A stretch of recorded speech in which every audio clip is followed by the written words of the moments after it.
So imagine that you had gone to college and met the person you had only ever dreamed about. You two fell in love, got married, and had a little girl you were head over heels for, and you just knew that she was going to achieve great things when she was older. But then, exactly a week after her 7th birthday, she went up to you and told you that she really did not feel good. You took a closer look at her and noticed that she was unnaturally pale and that her body was slightly quivering. Before you had time to react, she vomited all over the floor and passed out. You and your spouse rushed to the hospital, and when the doctors told you that this incident had meant much more than just a fever, you were devastated. After endless tests, the doctors finally diagnosed your daughter with acute lymphoblastic leukemia. This is where my career topic of study comes into play. So my quote goes, "Everything you want is on the other side of fear." Ever since I was little, I never ventured out of my comfort zone because I was afraid that I might mess up. Over the years, I've come to the realization that life should not be lived in fear and that even the most successful people make mistakes. So my interview so far, I have interviewed 4 professionals, and my interview process has been amazing, and I couldn't have asked for a better group of people to talk to about this. So I interviewed both pediatricians and pediatric oncologists because earlier in the year, I really wasn't sure whether or not I should focus on a specialization. So I decided to not cross anything out and just go for it and see where it took me. So the first person I interviewed was Dr. Tanya Watt at Children's Medical Center of Dallas. She is actually a pediatric oncologist. And what I admired about her was her genuine passion and love for the field.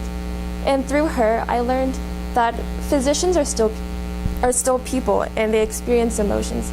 And it's okay to feel these emotions and cry if need be.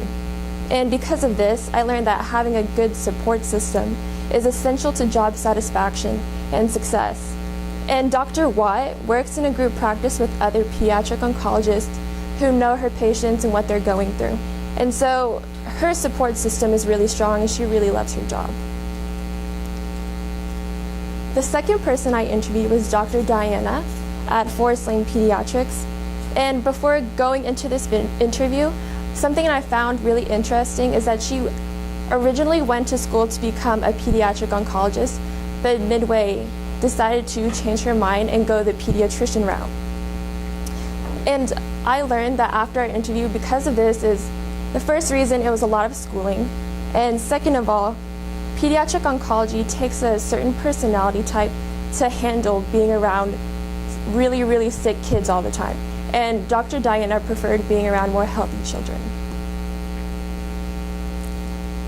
And through her, I learned that it's never too late to change your mind about your career, especially if you're super passionate about something else. The third person I interviewed was Dr. Mary Ellen Cavalier at Joy & Crown Pediatric Specialists. So what's really cool about her is that her family owns their own medical practice, and she works with her mother and her sister because they're both the practice managers. So I thought that was super cool because it's super family oriented.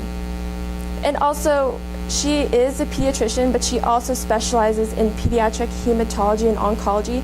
So not only does she have a private practice, but she also sees both the healthy children, like well visits, and also the children with cancer.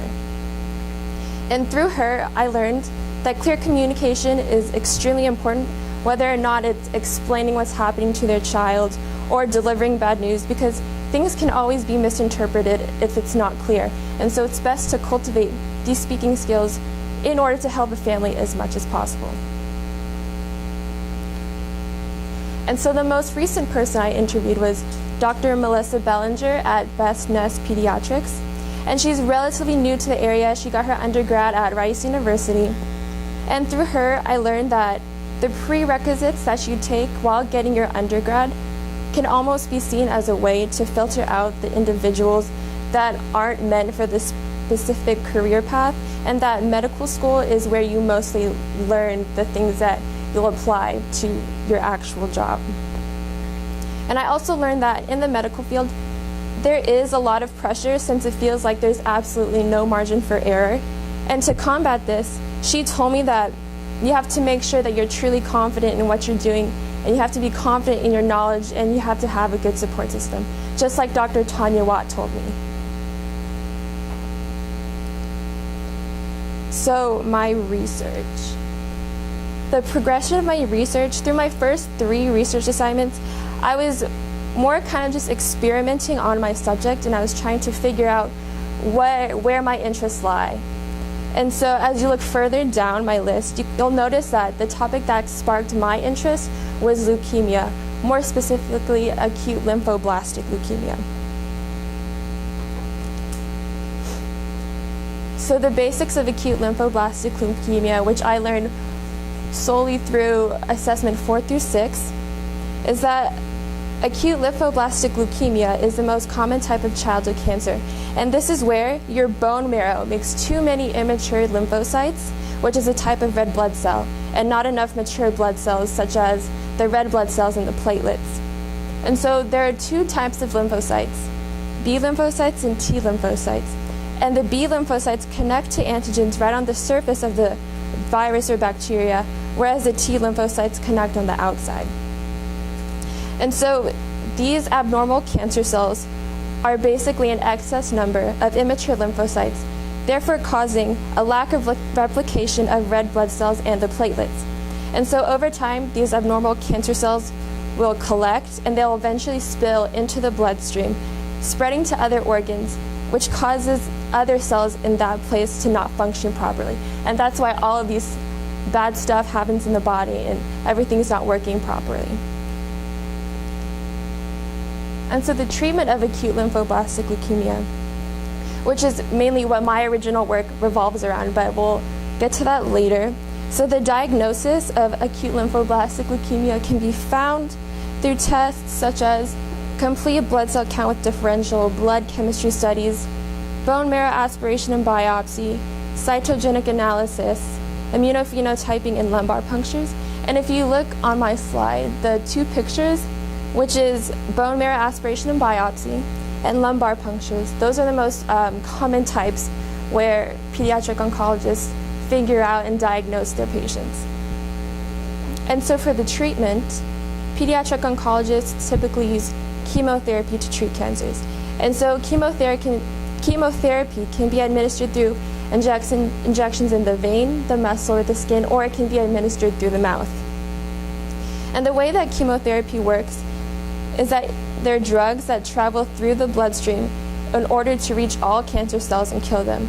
But one drawback is that instead of just killing the cancer cells, it kills all of the cells, especially the rapidly dividing ones, such as the bone marrow cells and like the hair follicles. So that's why during chemo, the hair falls out. It's because those cells are dying because of the chemotherapy.